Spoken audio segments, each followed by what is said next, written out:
Olá, amigos! Vamos continuar, pessoal? Nosso estudo Entendendo o Pensamento de Allan Kardec, o codificador da doutrina espírita. Estamos usando como roteiro, como bússola nessa viagem incrível para entender a mente genial de Allan Kardec, a sua revista espírita, que ele chamou de Jornal de Estudos Psicológicos. Vamos toda semana estudar um tópico de cada uma de suas revistas, tá bom? Na revista espírita, Kardec apresenta reflexões, questionamentos, traz respostas que os espíritos disseram para ele, que estão perguntas que não estão nas obras da codificação, mas logicamente são respostas congruentes com todo o ensino, mas são bastante curiosas, traz fatos do cotidiano. O tema de hoje é super legal. Chama-se Reconhecimento da Existência dos Espíritos e de Suas Manifestações. Só que antes da gente entrar no tópico de hoje, vamos responder uma pergunta. A gente tem recebido perguntas no nosso programa, que é uma coisa bem legal. As perguntas estão chegando em diversos lugares, de diversas formas, de diversos lugares. As perguntas vêm pelo nosso canal, do Cine Espírita, tem chegado pela Web Rádio Estação da Luz, pela Rádio Rio de Janeiro. Estamos em todos esses canais. Também estamos no canal Kardec Espiritismo. Onde quer que você esteja, se você tiver alguma dúvida, de onde quer que você esteja, manda pra gente a sua dúvida que a gente vai responder com base no pensamento de Kardec, naquilo que a gente já aprendeu. A pergunta de hoje é da Linda, a Linda de Recreio, no Rio de Janeiro. Ela mandou essa pergunta por meio da Web Rádio Estação da Luz. E a pergunta dela é, ela fez essa pergunta, pessoal, com base nas reflexões que a gente teve nos encontros anteriores, quando a gente estudou a intuição, né? E a transmissão de pensamento. A gente foi estudando aquilo que é anímico, mediúnico, né? E ela fez uma pergunta curiosa. Ela perguntou assim, o que é o pensamento? De forma geral, né? E esse pensamento, o presente, o pensamento que a gente tem agora, ele tem impacto sobre o passado ou futuro? A Linda é do Recreio, no Rio de Janeiro. Então, vamos responder a pergunta dela. O pensamento, Linda, segundo Allan Kardec, é um atributo do espírito. É o que diferencia o espírito da matéria, é a sua capacidade de pensar. E o ser humano é o que tem o pensamento linear. Emmanuel nos ensina que o pensamento é emanação eletromagnética, tá bom? Kardec ensinou que é um atributo. Entendemos com Leon Denis, que a gente pega vários estudiosos para entender que é uma emanação do espírito.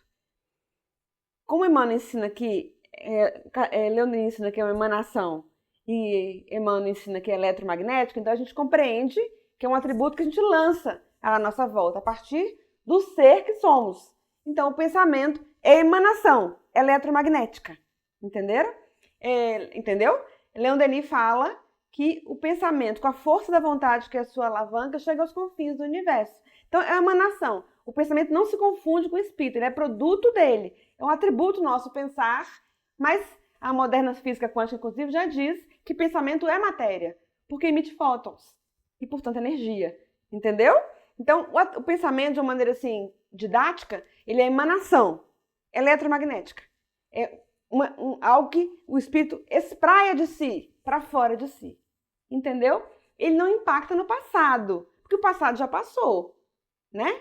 O que acontece é que a gente se lembra, porque as memórias estão em nossos arcanos espirituais, gravados em nós, as memórias do nosso passado encarnatório e do nosso passado presente, da tua encarnação, está tudo conosco.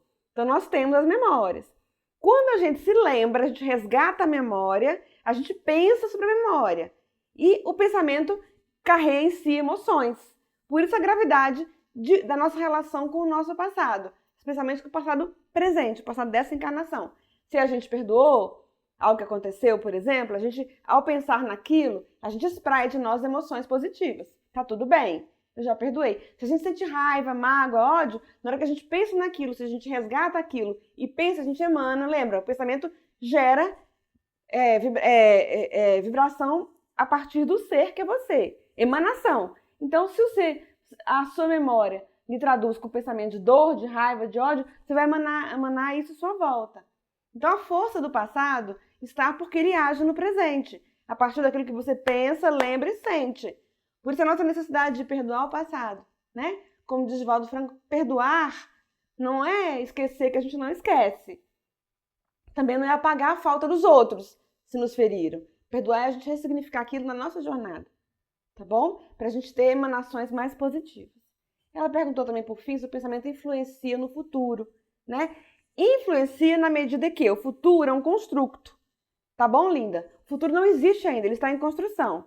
Mesmo o futuro que foi planejado para nós numa encarnação, quando a gente reencarna, a gente tem ali um projeto reencarnatório. Mas ele é, em termos, Kardec nos ensina, de gênero de prova. Não quer dizer que você vai reencarnar e que na terça-feira, 13 de maio de tal ano, vai cair um tijolo na sua cabeça. Não. O gênero de prova é se você vai ter que sofrer um acidente naquela encarnação, porque aquele processo de dor vai te ensinar alguma coisa, haverá um cenário a ser construído assim. Mas que muda também, a depender das suas posturas e escolhas na vida. Tá bom? Mas então, o pensamento age no futuro na medida que André Luiz é que ensina agora. Ele fala assim, que você constrói um fato pensando nele. E quando você pensa, lembra, pensamento é emanação do espírito. Você, então, joga essa energia, vamos chamar de energia, fica fácil entender, no universo. Aí você atrai pessoas, situações, atrai pensamentos similares. Porque o próprio André Luiz fala que tudo em todos os universos é regido por sintonia e afinidade, por iguais. Então, quando você começa a pensar no futuro, então você quer saúde, mas em vez de pensar no futuro mais saudável para você, você começa a pensar nas doenças que existem, naquelas para as quais não tem vacina ainda, não tem remédio. Aí você começa a vibrar na faixa da dor. Tá pensando nisso, você começa a sintonizar com outros pensamentos de dor, de medo. Veja o que você está construindo. Tá ruim, entendeu? Então, nesse sentido é que o pensamento interage também com o futuro. Ele influencia no futuro, né? As nossas lembranças nos fazem pensar. E o pensamento joga no micro-universo que nós somos energia, boa ou ruim, a partir do que estamos pensando daquela memória. A gente vai construir o futuro. O pensamento é bom ou ruim, está conectando com coisas boas ou ruins, entendeu? Por isso a necessidade de disciplinar o seu pensamento. Certo? Cada pergunta é incrível, vai um tempão, mas vale muito a pena. Tá bom? Agora a gente vai no tópico da nossa revista, que também vale muito a pena nossos 20 minutos aqui de estudo, tá bom? Como falei com vocês, o tema é reconhecimento da existência dos espíritos e suas manifestações. Lembra que eu contei que Kardec usa a revista espírita como uma tribuna também, para ele trazer o que está acontecendo no mundo naquele momento? Estamos em 1858, um ano da chegada do Livro dos Espíritos, um ano da chegada da terceira revelação na Terra. E ele está feliz com esse artigo que ele publicou aqui. Ele replicou nesse artigo, ano 1, primeira revista, 1858, é esse artigo, tá bom? Ele replicou um artigo que saiu num jornal francês chamado Univers. O Univers, por sua vez, replicou parcialmente um artigo que houvera saído num hebdomadário, um jornal católico, chamado Civilitar Católica. E o que aconteceu? Kardec fica feliz ao ler esse artigo no Universo, porque ele observa naqueles que de outra religião, embora não concordasse com os pressupostos espíritas, um pensamento que se alinha.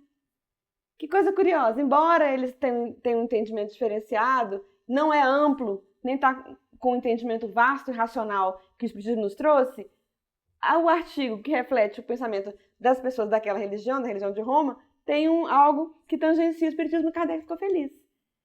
É por isso, pessoal, que Emmanuel fala que o Espiritismo não é a religião do futuro, é o futuro das religiões. Emmanuel que diz isso. Não quer dizer que no futuro todo mundo vai ser espírita, não, gente. As pessoas são diferentes, então cada uma vai seguir sempre a sua crença, a sua forma de crer e ver. Mas ele fala que o Espiritismo é o futuro das religiões, porque aquilo que sustenta o Espiritismo, né, a nossa base, vai ficar óbvio para todo mundo.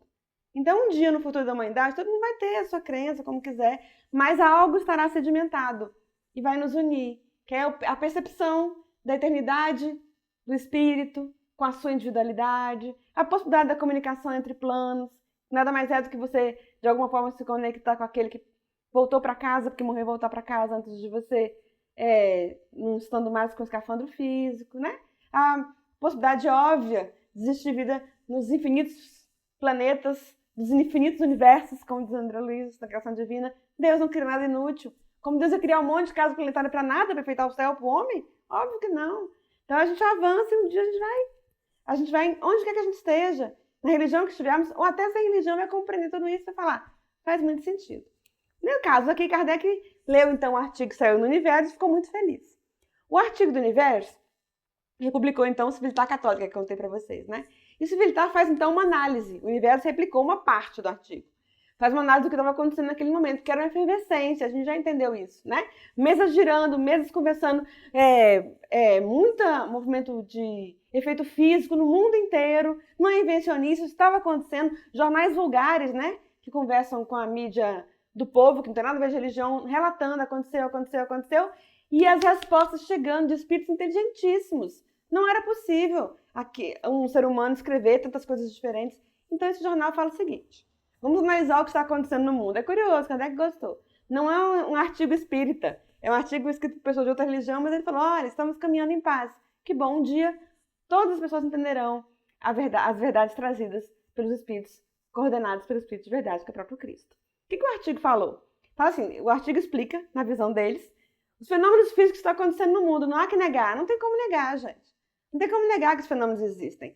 Não querer negar é como querer enfiar a cabeça no buraco e falar, não acontece, não existe.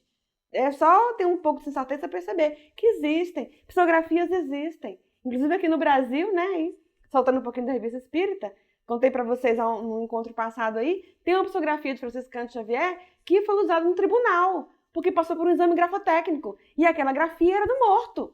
Quem vai negar uma coisa dessa, gente? Querer negar é querer não enxergar. Se a pessoa não quer negar, ela se nega a pensar, aí é uma escolha dela, de permanecer na ignorância, né? Mas a gente olha e fala, é óbvio, muito óbvio. Kardec viu o artigo, e o artigo, pela visão do Humanitar Católica, diz assim, Civilitar Católica diz assim, os fenômenos estão acontecendo, os fenômenos, aí eles usam um pouco de preconceito, eles chamam de necromancia, de conversa com os mortos, seria essa expressão, né? Na verdade, conversa com os vivos, com aqueles que deixaram o escafandro físico, mas estão mais vivos que nunca, né? Humberto Campos fala que, de pé, os vivos, de pé, os mortos, que os chamados mortos estão mais vivos que nós, porque não estão com os sentidos obnubilados, que nós que estamos encarnados temos, né? Mas tá bom. O artigo fala assim, então, sobre essa moderna necromancia, o que temos a dizer? Muitos casos vêm da imaginação fértil das pessoas. Eles apontam 4 visões que eles tiveram quando eles analisaram a chegada do espiritismo na Terra. É um veículo católico avaliando isso. E o Universo, que é mídia leiga, não tem religião nenhuma, que publicou. Tá republicou, né? Tá bom. E aí eles falam, isso aí pode ser, em grande parte, é fruto da mente fértil das pessoas. É, pessoal, a mente nos engana muitas vezes. Simplesmente quando a gente tá com medo, tá no escuro, aí uma árvore mexeu, já enxerga um negócio mexendo na parede. Ai, meu Deus do céu. Entenderam? Tá com medo, a janela fechou, ai, meu Deus, a persiana mexeu, um espírito. Não, é você que tá com medo, que tá no seu cenário em sua volta, vendo coisas que não estão acontecendo do ponto de vista de uma relação extracorpórea. É coisa do mundo material mesmo. Foi o vento que mexeu na persiana, foi a árvore que mexeu e você viu a sombra na parede, se assustou com a sua própria sombra, não está acontecendo absolutamente nada, tá bom? Isso acontece? Acontece. A nossa imaginação às vezes nos trai. E a gente tem que estar desperto para isso. Presta atenção, não sou eu que estou inventando isso, não, vai dormir, não está acontecendo nada. Então, nesse sentido, o artigo estava certo. Há muitos casos que são só imaginação fértil? Sim. Por isso, a racionalização diante daqueles fenômenos que nos parecem ser mediúnicos, viu? Por isso, Erasto nos fala na codificação, já falei dele, né? No último encontro. Erasto, que trabalhador companheiro de Paulo de Tarso quando encarnados, ele vem na codificação e trabalha na codificação e fala, é melhor recusar aí 99 verdades. Recusa. O Espírito veio, escreveu, é verdade, tá certo mesmo, mas você, na sua razão, titubeou ali, não aceita, deixa pra lá. Se for necessário, aquela mensagem vai voltar. Por outro médium, por outro espírito, em outro lugar, em outro grupo. Ele diz que é melhor recusar. Viu? Pensemos nisso. Só porque o espírito falou a verdade, não. Olha e racionaliza o cenário, a situação, tá bom? Lembra, a gente está numa religião que faceia a razão. Kardec fala, fé verdadeira é somente aquela que pode facear a razão em qualquer época da humanidade. Então, usa sempre a sua razão. Então, nesse sentido, o artigo está correto? Tá. Tem muito caso que é imaginação fértil? Tem. Então, a gente bota a razão e vê, não, isso daí não está acontecendo nada, é só a razão, né? É a pessoa mesmo. Tá. O artigo fala outros fatos que estão dizendo aí que eles chamaram de necromancia, as palavras não são ingênuas, pessoal. É uma forma de tirar o valor do contato com o mundo espiritual, né? Não é necromancia, não estamos conversando com o morto, estamos conversando com espíritos, pessoas que estão vivas, muito vivas, tá bom? Mas tudo bem, vamos respeitar, vamos seguir em frente. O que eles falam? Segunda possibilidade, tem os charlatães, estão inventando, estão mentindo e fingindo que estão conversando com o espírito. Aí Kardec fala, tem esses? Tem mesmo. Tem aqueles que não são médios e que mentem? Isso tem. Por quê? Porque é da nossa humanidade atrasada a mentira, a falsidade, né? Então a gente desconfia, especialmente no tempo de hoje, trazendo para agora, aqueles médios que ditos médios, né? Que mercadejam com a sua suposta mediunidade, cobram pelo que faz. Presta atenção. Pode atenção, porque a mediunidade, a gente já entendeu que ela é fugidia, ela não pertence ao médium, ele é um medianeiro, mas o espírito não vem. E ele não tem nenhum domínio, nenhum controle. Lembra da pergunta do Fernando no encontro passado? Que ele perguntou, ele lembrou a gente na pergunta que ele fez no começo do programa passado? Que a gente não pode controlar o fenômeno? Não pode mesmo. Porque o fenômeno mediúnico se dá a partir de encontros de duas inteligências. Uma que é a encarnada, que é o médium, e a outra que é o desencarnado. O desencarnado não vem, não apareceu, não quer dar a mensagem, e acontece o quê? Presta atenção, tem charlatão? Tem. Tem aquele... Outro dia eu vi uma entrevista de uma suposta médium que foi entrevistada assim, se apresentou como médium. Eu que sou médium? Não, por favor. Ela não pode falar assim, dessa forma, como se fosse um atributo dela, porque ela é um instrumento. Se os espíritos não vierem, não vai ter mensagem, não vai ter comunicação, não vai ter manifestação mediúnica nenhuma, entenderam? Então, muito cuidado com aqueles que mercadejam, que usam a mediunidade para aparecer. Nesse mundo midiático, então, né? Eu aqui, a sensitiva que vejo os espíritos, você pode ver se o espírito vier, se ele não vier, você não vai ver nada. E você vai fazer o quê diante do público? Inventar? Presta atenção, pessoal. Então pode ter? Pode. Cadê? Concordou com o artigo. Aí o artigo fala assim, então nessa profusão de eventos ditos conversas sobrenaturais, eles chamam de sobrenatural, né? Mas a gente aprende que o espiritismo não tem nada de sobrenatural. Tá tudo nas leis da natureza. Porque as leis de Deus são leis naturais e regem o mundo corpóreo e o mundo extracorpóreo. Entenderam? Então as leis que regem a comunicação entre os dois planos também são leis de Deus. Não tem nada de sobrenatural, nada de espetaculoso. Tá tudo natural, tudo explicado pelo Espiritismo. Mas eles não sabiam, não entendiam e falaram assim, sobre os eventos sobrenaturais que estão acontecendo no mundo. Ou é a imaginação fértil do povo, ou são os charlatães inventando mentira, ou é o magnetismo humano. Aí Kardec falou, olha que coisa interessante. O Espiritismo vem de 1857, pessoal. Lançamento aí do primeiro livro, né? O Livro dos Espíritos. Pois bem, antes do lançamento da codificação, a gente já tinha Franz Mesmer, né? Que estudava magnetismo humano. Ele era um médico e ele descobriu que um ser humano se dedicasse a doar a sua energia a outra, um que estivesse doente, por exemplo, o outro tinha muitas chances de se recuperar mais rápido. Em alguns casos até se curava. Entenderam? Por quê? A gente viu na primeira pergunta aí da Linda, antes de começar o programa, né? Que o pensamento é emanação eletromagnética. Emmanuel ensinou pra gente, do espírito, né? É um atributo dele, ou seja, você lança a sua vontade, como Leon Denis ensina. E Leon Denis ensina que o pensamento influi nos fluidos. E nós estamos imersos no fluido, né? O fluido, os hindus chamam de o hálito de Deus. Então nós estamos imersos no fluido. O seu pensamento, ele interage nos fluidos. Você manda para alguém e aquela energia invade o outro. Primeiro te envolve. Pensa no tipo de pensamento que você está mandando para o outro. Que antes de chegar no outro, chegou em você. Antes de ir lá, já te envolveu. Você está envolto no tipo de pensamento que você manda. Mas o outro está curado. Você manda energia. Você está mandando energia boa para estar doente, né? Você manda energia, está mandando energia boa para ele. Aí ele vai somar a sua energia, a carga fluídica que você mandou a partir do comando do seu pensamento, com os recursos que a medicina terrena já tem, que são fantásticos, a breve tempo pode ficar curado, né? Depender da enfermidade, do plano encarnatório dele, da vontade de Deus, entendeu? Mesmer já tinha observado isso. Ele estudou o magnetismo. E ele falava que o magnetismo se expressava de diversas formas. Como ele chamou de fluido nervoso, que um ser humano podia passar para o outro. Que ele percebia isso nos casos de adoecimento, que o cuidado ali, a dedicação ajudava. Mas ele fala que pode ser elétrico também. Que fica muito claro pra gente naqueles experimentos, por exemplo, para a gente entender o que é o magnetismo humano. Algumas crianças ou jovens na escola, para estudar a eletricidade, eles fazem um exercício nas aulas de física, passa o pente no cabelo, por exemplo, que concentra a eletricidade e coloca num monte de papelzinho. Vocês já fizeram isso? Aí o papelzinho levanta e chega no pente. Não tem nada de mágica, é eletricidade, né? Acontece, por exemplo, em lugares secos. quando a eletricidade de uma pessoa, outro bate, a eletricidade estática. E você sente a eletricidade. Aquilo é o magnetismo transmutado em eletricidade.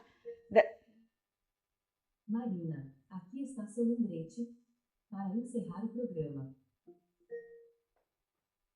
Marina, aqui está seu lembrete para encerrar o programa. Obrigada, assistente de palco. Nosso ajudante aqui está dizendo que nosso tempo acabou, mas a gente vai concluir o artigo, tá bom? Temos uns minutinhos ainda. Que aí, o que a revista Universo replicou desse hebdomadário que eu estou contando para vocês? Que eles falaram, pode ser charlatão, pode ser mente aflorada, com medo, pode ser magnetismo humano, pode. Aí eles falam assim, alguns objetos podem se mover com magnetismo humano, com energia humana, que transmutada na Terra pode ser eletricidade estática, entenderam? Pode ser o próprio fluido nervoso que Mesmer já vinha estudando e que ele percebia como médico que podia ajudar em processos de cura, entenderam? Aí eles falam, então o magnetismo humano pode mover alguma coisa. Essa é uma, eles falam no artigo deles, né, lá no Civilitar Católica. E Kardec foi feliz de ver isso, de reconhecer a emanação que os espíritos já vinham ratificando na codificação que tinha mesmo. Só que aí, para concluir, o periódico lá, o Civilitar, fala assim, mas tem aqueles movimentos que o magnetismo humano não faria. Temos visto mesas grandes, mesa de cedro, mesa de pinho, mesa de mármore, né? A gente contou alguns encontros de Daniel Douglas Home que levantava sofá, né? A se movimentar. E o magnetismo humano não é capaz, naturalmente, de fazer isso. Aí eles se encerram falando. E Kardec falou, olha só, nesse caso, logicamente, é a força sobrenatural agindo dos espíritos, puros ou demônios. E encerra aí. Aí Kardec fala, tangenciaram, porque na verdade não existe só espíritos puros ou demônios. Na visão deles, poderia acontecer, né? De estar com uma mesa pesada sendo levantada por um demônio, ou um espírito puro que seria um santo, entenderam? Então, assim, tangenciaram, são espiritualistas também. Kardec nos explica que todo mundo que sabe, que entendeu que após o decesso físico, a morte física, o espírito de alguma forma permanece, é espiritualista. Só que todos os espiritualistas caminham também no aprendizado. O espiritismo, terceira revelação, nos esclarece que não tem só santo nem demônio. É só a gente parar e pensar. Você que está aí nesse momento no carro, para a gente encerrar nosso programa, andando no seu transporte, ouvindo esse programa no rádio, aí no Rio de Janeiro. Você é um demônio? Não, né, gente? É um santo? Também não. Você é o quê? Você é um espírito encarnado. E Kardec ensina como espíritos estamos nas diversas escalas, né? Nas diferentes ordens e dentro das ordens nas diferentes classes espirituais, tá bom? E todos nós, fora da matéria, poderemos nos comunicar de alguma forma com o mundo material. E ele ficou feliz de falar, um dia todos falaremos a mesma língua. Porque no final esse semanário, esse jornal, falou, então, se não é embuste, se não é medo, se não é magnetismo humano, ou é santo ou é demônio que tá mexendo. Aí Kardec termina falando assim, não é bem assim. Se não é embuste, se não é magnetismo humano, se não é medo, são os espíritos. Que pode até ser tão puro que os nossos irmãos chamam de santo. Pode ser tão atrasado que outros chamam demônios, mas são espíritos. Sempre espíritos. Vamos continuar estudando? Vamos continuar avançando? Aguardo vocês na próxima semana. Valeu, pessoal!